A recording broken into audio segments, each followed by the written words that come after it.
अगर आप 20वीं शताब्दी में लड़े गए सैनिकों और युद्धों में मारे गए सभी लोगों को जोड़ते हैं तो ये आंकड़ा लगभग 108 मिलियन लोगों तक पहुंच जाएगा। ये वाकई में चौंका देने वाली भयानक संख्या है।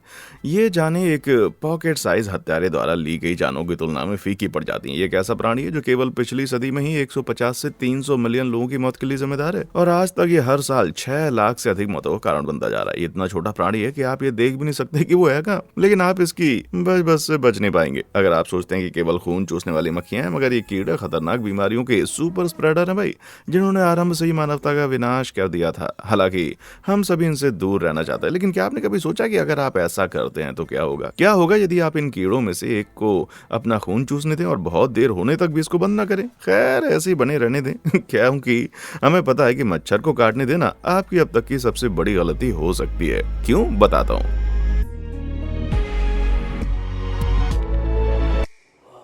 चलिए सबसे पहले समय निकालकर इस खतरनाक दुश्मन के बारे में जान लेते हैं। इस पूरी पृथ्वी पर अल्ट जैसे एक नहीं बल्कि 350 से अधिक प्रजातियां आपको देखने को मिलेंगी। इस अल्ट भाई साहब को ये काफी देर से पृथ्वी पर सर उठाकर पटकने के लिए जाने जाते हैं। छोटी नन्ही प्रजातियां 0.1 इंच जितनी है, जो कि आपके खून के आकार का एक टुकड़ा भर है। उसी की दूसरी तरफ से हाथी से देखने वाले जम्बो मच्छर आकार में 1 इंच लंबे होते हैं। ये मच्छर सिक्के के आकार की भी समान है। इन मच्छरों का नाम इनके सूंड जैसी शक्ल से प्राप्त होता है, जो कि हाइपोडर्मिक सुई के रूप में दोगुना होता है। शुक्र मनाइए कि आकार में इन बड़े मच्छरों को हम मानवों का स्वाद पसंद नहीं आता। इन लोगों को बहुत कुछ पसंद आता है, जैसे फूलों का मीठा रस। चलो हम व्यक्ति किसी से तो बचे, इसके लिए एक बार थैंक यू तो कहना बनता है। हालांकि मुझे अभी इनके आकार में छोटे और बड़े मच्छरों से सख्त नफरत है भाई। अगर आप और तकनीकी रूप से देखें तो इन सभी मच्छरों की केवल 100 प्रजातियां हैं। अब ऐसे में हमें चिंता करने की क्या जरूरत पड़ गई? ये आपकी पहले वाले मच्छर की तरह खून को तो पीना बहुत ज्यादा पसंद करते हैं और इन लोगों के पास घातक बीमारियों को फैलाने के लिए भरपूर डोज है भाई। चलिए जानते हैं सबसे फेमस खतरनाक मानव के दुश्मन के बारे में। बग एक आम से दिखने वाला मच्छर है, जो कि खतरनाक मच्छरों की सूची में पहले नंबर पर आता है। इनको विज्ञान की भाषा में एनोफिलीज गैम्बिया मच्छर के नाम से जाना जाता है। जैसा कि नाम है वैसा ही काम है। ये एक वैम्पायरिक बग है। इसमें मलेरिया को फैलाने की अधिक क्षमता है। मलेरिया की बात करें तो ये एक ऐसा परजीवी संक्रमण है जो आपकी यकृत में जाकर बनता है। यह संक्रमण आपकी बॉडी की रेड सेल से संक्रमित होता है, जिससे कि आपके जीवन में खतरा पैदा होता है। बात करें केवल 2020 की तो पूरी दुनिया में 241 मिलियन मामले केवल मलेरिया के आए थे। और इससे भी ज्यादा हैरानी की बात तो यह है कि 95% मामले अफ्रीका के थे। उसका कारण है कि अफ्रीका की गर्म जलवायु एनोफिलीज मच्छर को साल भर जिंदा रखती है, जिससे ये साल भर लाखों मानव को मलेरिया जैसे संक्रामक रोग से ग्रसित कर सकता है। अगर आप मलेरिया से ग्रसित हैं तो इसके लिए कोई प्रभावी उपचार नहीं ले रहे हैं, ऐसे में आपके लिए जानलेवा साबित हो सकता है। आपको जानकर हैरानी होगी, केवल 2004 में ये 1 लाख लोगों की मृत्यु का कारण बना था। गाँव देहात में इस मलेरिया की संख्या को कम करने के लिए अक्सर मच्छरदानी कीटनाशक का वितरण किया जाता है, जिससे 2020 में मलेरिया के रोगियों की संख्या गिरकर 1/3 हो गई। भले ही मलेरिया से जुड़े केसेस में कुछ गिरावट हुई, उसके बावजूद प्रति वर्ष 6 लाख लोग अपनी जान गंवा रहे हैं मलेरिया के कारण। ये वाकई में एक बहुत बड़ा आंकड़ा है। मुझे लगता है कि केवल मुझे ही गणित एक ऐसा सब्जेक्ट है जो डराने के लिए और रोने के लिए मजबूर करता है, लेकिन कैसे एक बीमारी सबको इतना व्यस्त रख सकती है भाई? इसका जवाब हमें मिला है। मलेरिया में लाखों छोटे छोटे उड़ने वाले वाहक होते हैं जो मादा एनोफिलीज मच्छर से आते हैं। आपको जानकर हैरानी होगी, जिस तरह महिलाओं को गर्भावस्था में पौष्टिक खाने की आवश्यकता होती है, उसी तरह मादा एनोफिलीज मच्छर के लिए मनुष्यों का खून उनके अंडों के लिए एक जरूरी आहार का प्रोटीन बन जाता है। जहां नर मच्छर किसी पार्क में फूल पर बैठकर फूलों के मीठे रस का सेवन करना पसंद करता है। मुझे लगता है कि उन मादा एनोफिलीज मच्छरों के बारे में मेरी पूर्व पत्नी को पता है। मेरी पूर्व पत्नी भी नहीं मच्छरों की तरह खून चूसने वाली और गर्दन में दर्द करने वाली है। ठीक है, शायद ऐसा नहीं है, क्योंकि मच्छरों की प्रजाति लगभग 46 मिलियन सालों से इस धरती पर रह रही है। मनुष्यों में मलेरिया जैसी अन्य बीमारियों से संक्रमित करने के लिए काफी समय से चली आ रही है। ये प्रजाति शस्त्राभियों से इतनी कुशल थी कि आज इनकी कुशलता 4 गुना हो गई। आप जान सकते हैं, मालूम नहीं, एक मच्छर आपके द्वारा कई छोड़े गए कार्बन डाइऑक्साइड का 30 फीट की दूरी से पता लगा सकता है। कितना रोचक है ना?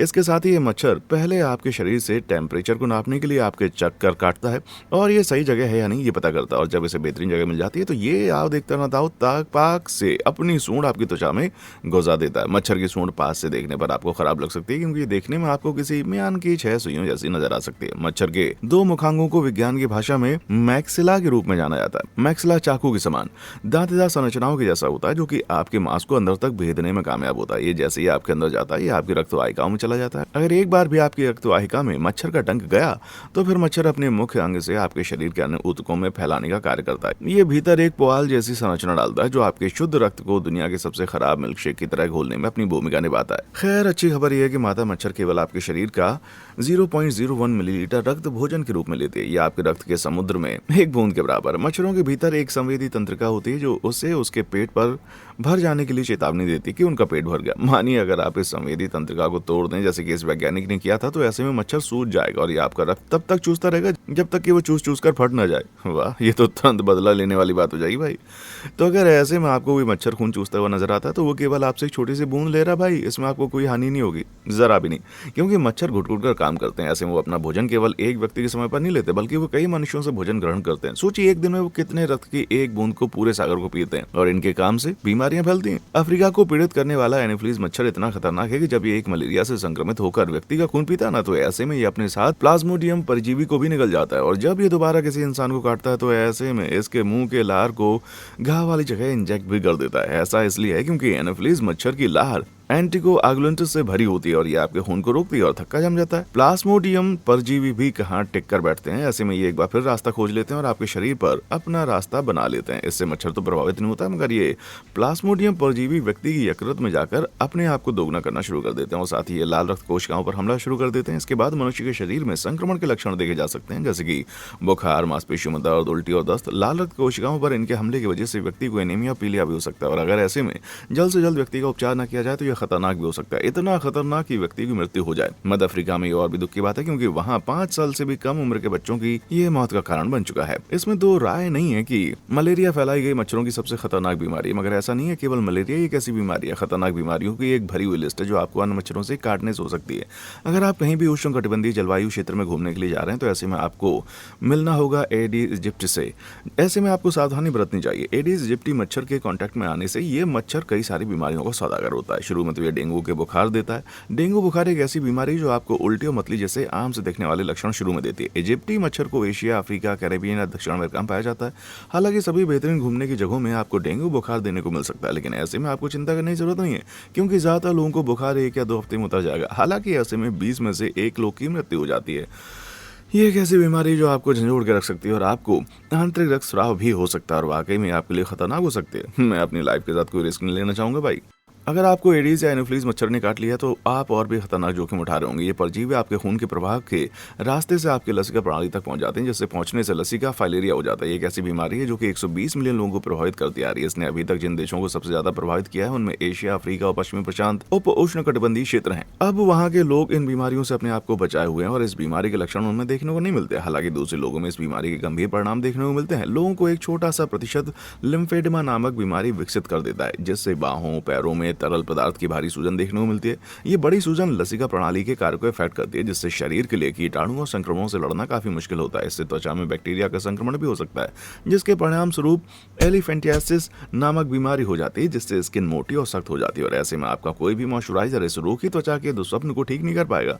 कुल मिलाकर एक ऐसी बीमारी जिससे आपका शरीर डरावना हो सकता है, लेकिन ये लगभग चौंकाने वाली बात है। मगर क्योंकि एडिस इजिप्टी मच्छरों के प्रभाव से ये गर्भवती महिलाओं में फैल जाता है भाई। ये मच्छर जीका वायरस के रूप में भी काम करता है। जीका वायरस को आज हर एक व्यक्ति जानता है। ये एक ऐसी बीमारी है जो ब्राजील में पूरी पीढ़ी पर अपना खतरनाक प्रभाव छोड़ चुकी है। अप्रैल 2015 और नवंबर 2016 के बीच ब्राजील का जीका महामारी के ऊपर प्रभाव पड़ा। उस वक्त ब्राजील में लगभग 1.5 मिलियन मामले दर्ज किए गए थे। चलिए जानते हैं जीका वायरस के लक्षण क्या होते हैं, ताकि अगली बार आप लोग इन लक्षणों को पहचान लें।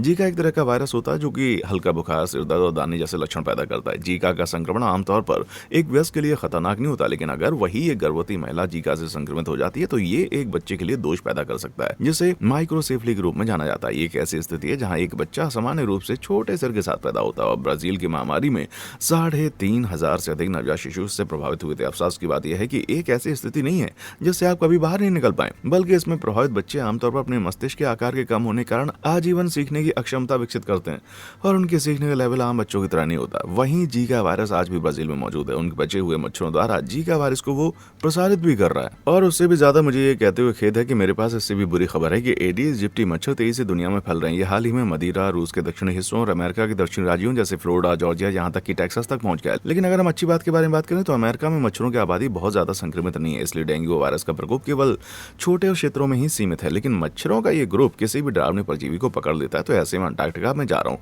क्योंकि एक मच्छर की कॉलोनी के खिलाफ सबसे अच्छा बचाव एक कठोर ठंडी सर्दी है, क्योंकि ठंड का तापमान वयस्क मच्छरों को मिटा सकता है और उन बचे हुए कीड़ों को हाइबरनेट करने के लिए मजबूर कर सकता है। इसलिए अगर किसी को मेरी जरूरत है तो मैं अपने इग्लू में रहूंगा भाई। हमारे मूल प्रश्न का उत्तर यह है कि आपको मच्छर को हमेशा उसके शुरुआत में ही रोक देना चाहिए। इन कीड़ों में से एक को अपनी बाह पर उतरने देना रूसी रूले के खेलने की जैसी बात है। इन खून पीने वाले मच्छरों को देखते ही हवा से बाहर फेंकना सबसे अच्छा है। क्या आप जानते हैं कि इस समय आप और क्या कर सकते हैं? वो नीचे लाइक और सब्सक्राइब बटन है ना, चिंता मत कीजिए, तो मैं उनसे कोई खतरनाक बीमारी नहीं होगी। मुझे तो ये लगता है, जब तक कि आप अपनी स्क्रीन या माउस गंदी बैक्टीरिया से ना ढका हो।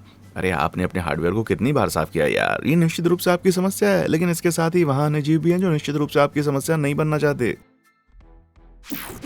टिक टिक बूम। कैंपिंग ट्रिप के अलावा शानदार आउटडोर का आनंद लेने का कोई बेहतर तरीका नहीं होता है। ताजी हवा में सांस लेना, खुली आग पर खाना भूनना, जंगल से लंबी पैदल यात्रा करना, वाह सुनने बहुत अच्छा लगता है, लेकिन इसके बाद भी आपको लंबी घास पर चलने में सावधानी बरतने की जरूरत है। अगर आप ऐसा नहीं करते तो आप अपने शरीर में एक बग की वजह से मृत्यु के द्वार तक पहुंच सकते हैं। जबकि आप सोचते होंगे कि मकड़ियां सबसे अजीब 8 पैर वाली बग होती हैं। मैं आपको अर्चिन परिवार के सबसे कमजोर सदस्य मिलवा देता हूँ। इनका नाम है टिक। दुनिया भर में 900 टिक प्रजातियां हैं और ऐसे में इन शापित कीड़ों को 2 श्रेणियों में बांट सकते हैं, कठोर शरीर वाली और नरम शरीर वाली। जैसा कि नाम से पता चलता है, कठोर शरीर वाली टिक्स में एक कठोर दिखने वाली टिक अधिकतर मकड़ी जैसी दिखती है, जबकि नरम शरीर वाली टिक्स में इस बाहरी आवरण की कमी होती है और ये और भी डरावना रूप धारण कर लेती है।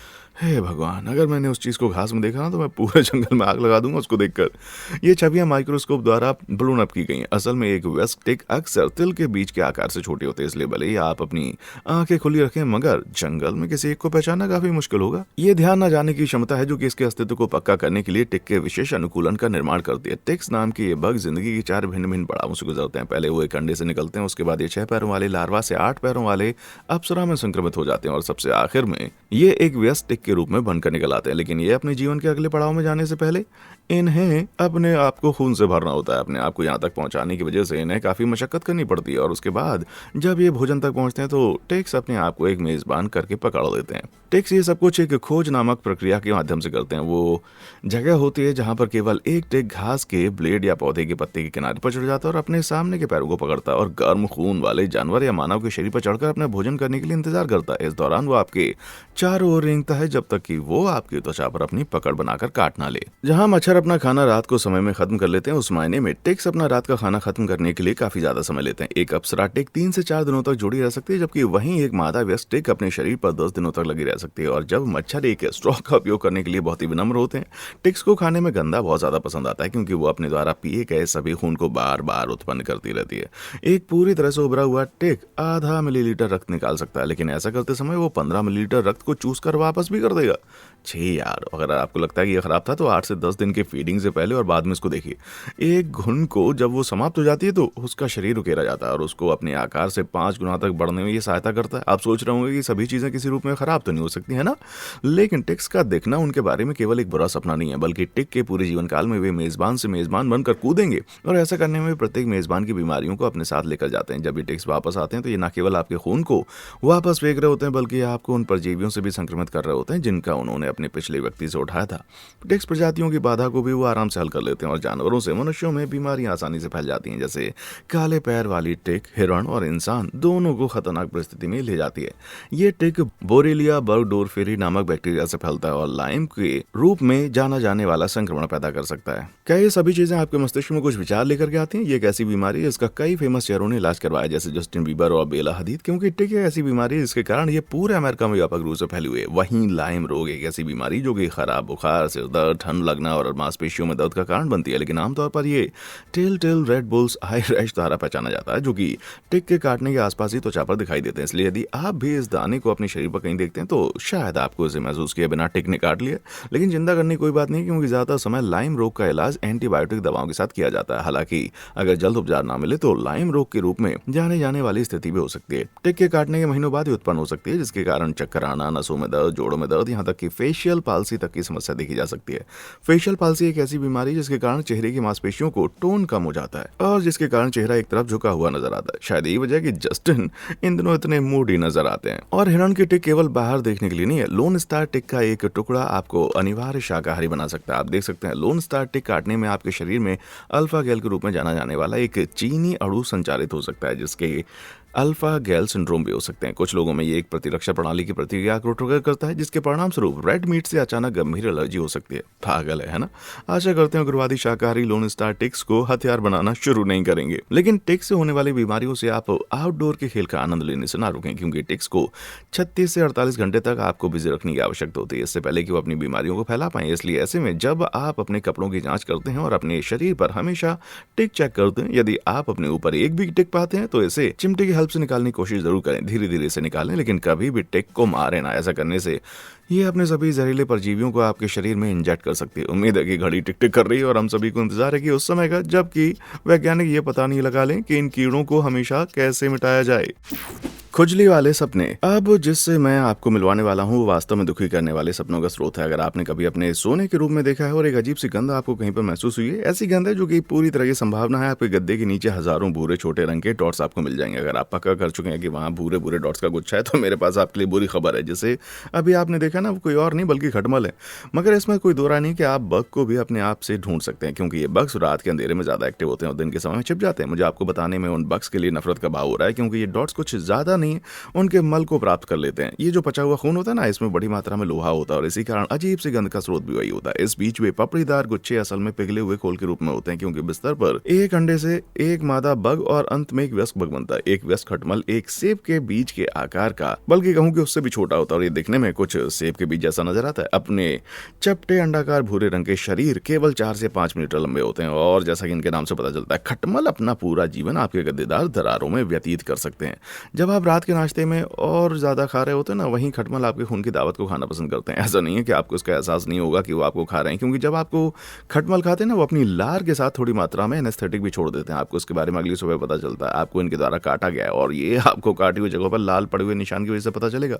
ये खटमल दिन भर वहां पर घूमकर रात को मौका पाकर आप पर हमला कर देते हैं। अच्छी बात यह है कि खटमल कभी भी आपको हर रात नहीं खाते, बल्कि ये लोग बिना खाए कई सप्ताह तक अपना गुजारा कर सकते हैं। मगर ये बता दें कि ये महीनों आपके कमरे में किसी ऐसी जगह पर आपके साथ हो सकता है जहां पर आपकी नजर नहीं जाती। हैरानी की बात यह है दोस्तों कि खटमल आपको सबसे ज्यादा बुरे दोस्त नहीं लगते होंगे, लेकिन इसके बाद भी मैं आपको खटमल से फैलने वाले 40 से ज्यादा रोगों के बारे में बता सकता हूं। लेकिन इसके बाद इसका कोई प्रमाण नहीं कि वो मनुष्यों को कोई बीमारी पहुंचाते नहीं। खटमल से अगर आप पहली बार कुछ पकड़ेंगे ना, तो वो खुजलीदार दाने बनेंगे। इसके बाद भी मैं इन खौफनाक रक्तदाताओं के साथ नींद कभी नहीं लेना चाहूंगा भाई। हैरानी की बात यह है कि खटमल सबसे ज्यादा खराब चारपाई की दोस्त नहीं है। हालांकि खटमल में 40 से अधिक रोग जनकों का पता लगाया गया, लेकिन इस बात का कोई निर्णायक सबूत नहीं कि वे मनुष्यों को कोई बीमारी पहुंचाते हैं। तो खटमल आप जो सबसे बुरी चीज को पकड़ेंगे ना, वो है खुजलीदार गाने। फिर भी मैं निश्चित रूप से इन खौफनाक रक्तदाताओं के साथ नींद नहीं लेना चाहता। इसलिए यदि खटमल आपके घर में घुस के घर बनाते हैं, तो बेहतर होगा कि आप संहारक के लिए एक नए रूममेट की सूची बना लें। सभी बज़किल। ऐसा हम सभी सुनते आए हैं कि हमेशा बड़ा बेहतर होता है, मगर ये तो मानना पड़ेगा कि कोई चीज अगर निश्चित रूप से इतनी बड़ी हो जाती है तो उतनी खराब भी हो जाती है। और ऐसे में दक्षिण पूर्व एशिया का उड़ता हुआ खतरनाक भयानक एशियन मर्डर हॉर्नेट, जबकि दुनिया भर में मर्डर हॉर्नेट अपने यूरेशियन चचेरे भाइयों को क्वीन जाइंट एशियन हॉर्नेट के साथ 2 इंच से अधिक लंबे आकार में मिल जाते हैं, बल्कि उनके आकार से भी दोगुने अधिक। रानियों के लिए काम करने वाले वर्कर हॉर्नेट केवल थोड़े से छोटे होते हैं और आप अंदाजा लगा सकते हैं कि ये 2 इंच छोटा है। तो ध्यान रखें कि जैसे हॉर्नेट को बढ़ाया जाता है ना, वैसे इसका स्टिंगर भी बढ़ जाता है। जहां एक मधुमक्खी का डंक 1 इंच का 1/16 होता है, वहीं विशाल सिंह का डंक 1/4 इंच लंबा होता है। और ये दोनों ऐसे डिजाइन किए गए हैं कि मधुमक्खी के सूट के माध्यम से ये छेद कर सकते हैं। ये मॉन्स्टर हॉर्नेट बुरे स्टिंगर्स को कीट युद्ध में यूज करने के लिए रखे जाते हैं, क्योंकि उन्हें ऐसा करने से मधुमक्खी कॉलोनीज को नष्ट करने के लिए क्रूर प्रतिष्ठा से अपना उपनाम मिल जाता है। मर्डर हॉर्नेट एक बार में कॉलोनी आक्रमण में 30,000 से अधिक श्रमिक मधुमक्खियों को नष्ट करने का दम रखते हैं। श्रमिक मधुमक्खियों के खत्म हो जाने के बाद ये लोग सींग, लार्वा और पीपा को चुरा लेते हैं और उन्हें ले जाकर अपने घोंसले में वापस अपने बच्चों के सींगों को खिलाने के लिए लग जाते हैं। हालांकि शुक्र है कि मर्डर हॉर्नेट आमतौर पर इंसानों को डंक नहीं मारते जब तक कि उनके छत्ते को इंसानों द्वारा छेड़ा नहीं जाता। मगर एक बार आपने इनसे पंगा लिया ना, तो सच में किसी की नहीं सुनते। ऐसे में आप तैयार हो जाइए, क्योंकि ये मर्डर हॉर्नेट आसानी से अब नहीं आपको छोड़ने वाले। कुछ लोगों का इससे जुड़ा हुआ अनुभव वाकई में गर्म सुई से वार किए जाने के बराबर। और इस बात को मत भूलना कि ये मधुमक्खियों की विपरीत है, जिनके दांते डक त्वचा में फंस जाते हैं और खींच ले जाते हैं। इसका मतलब यह है कि ये आपको केवल एक बार डंक मार सकते हैं, मगर हॉर्नेट में दांतेदार डंक नहीं होता। तो ऐसे में ये त्वचा में नहीं फंसता। इसका मतलब है कि कि वे आपको हजारों बार डंक मार सकते हैं, वो भी बिना अटके हुए। क्या कभी आपने सोचा कि इनके द्वारा दिया जाने वाला डंक इतना खतरनाक क्यों होता है? इसमें इतनी क्षमता क्यों होती है जो कि दर्द और सूजन पैदा करने के लिए विशुद्ध है और जहरीली रसायनों की भरपूर कॉकटेल भी होती है। और इसके साथ ही एक और अंग जिसे मास्टोपरन कहा जाता है, ये मधुमक्खियों के जहर में नहीं पाया जाता। रक्त और मांसपेशियों की कोशिकाओं को तोड़ने के लिए मास्टोपरन अन्य रसायनों के साथ मिल जाता है। और इसके अलावा भी हॉर्नेट के डंक में हिस्टामाइन होता है जो कि 1.2 to 3.5% आबादी में घातक एलर्जी प्रतिक्रिया को ट्रिगर कर सकता है। ऐसे में ये इतना गंभीर है कि 2007 के अध्ययन के अनुसार अकेले जापान में हर साल इसकी वजह से 30 से 50 मौतों के बीच मर्डर हॉर्नेट हुए होते हैं। आधे से ज्यादा एनाफिलिक 30 से 50 मौतों के बीच मर्डर हॉर्नेट जुड़े हुए होते हैं।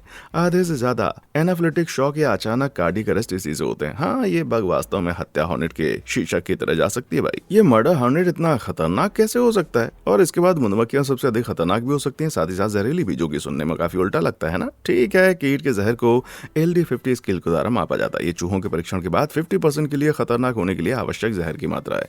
माना जाता है कि खतरनाक पदार्थ के लिए जितना कम जहर हो उतना ही अधिक खतरनाक साबित होता है। अगर मधुमक्खी की बात की जाए तो पाएंगे मधुमक्खी के जहर में प्रति किलोग्राम 2.8 मिलीग्राम का LD50 होता है, जबकि एक बड़े हॉर्नेट के जहर में प्रति किलोग्राम 4.1 मिलीग्राम का LD50 होता है। इसलिए इनके सींगों को रोगियों पर काबू पाने के लिए मधुमक्खियों की तुलना में जहर की एक बड़ी मात्रा को अपने डंक में इंजेक्ट करना पड़ता है। लेकिन ऐसा करने पर ये अपने सींग को बार बार डंक में मार सकते हैं। लेकिन इनकी तुलना मधुमक्खियों की तुलना से ना करें, क्योंकि ये 10 गुना अधिक जहर देते हैं। एक व्यक्ति को केवल 200 सींगों बनाम लगभग 100 मधुमक्खियों के द्वारा डंक मारने की आवश्यकता होगी। आज दुर्भाग्य से इसकी पहुंच अमेरिका में हो चुकी है। ऐसा कहा जाता है कि अमेरिका में हर चीज बड़ी हो जाती है, मगर मेरे हिसाब से हॉर्नेट को छोटा रहना चाहिए भाई।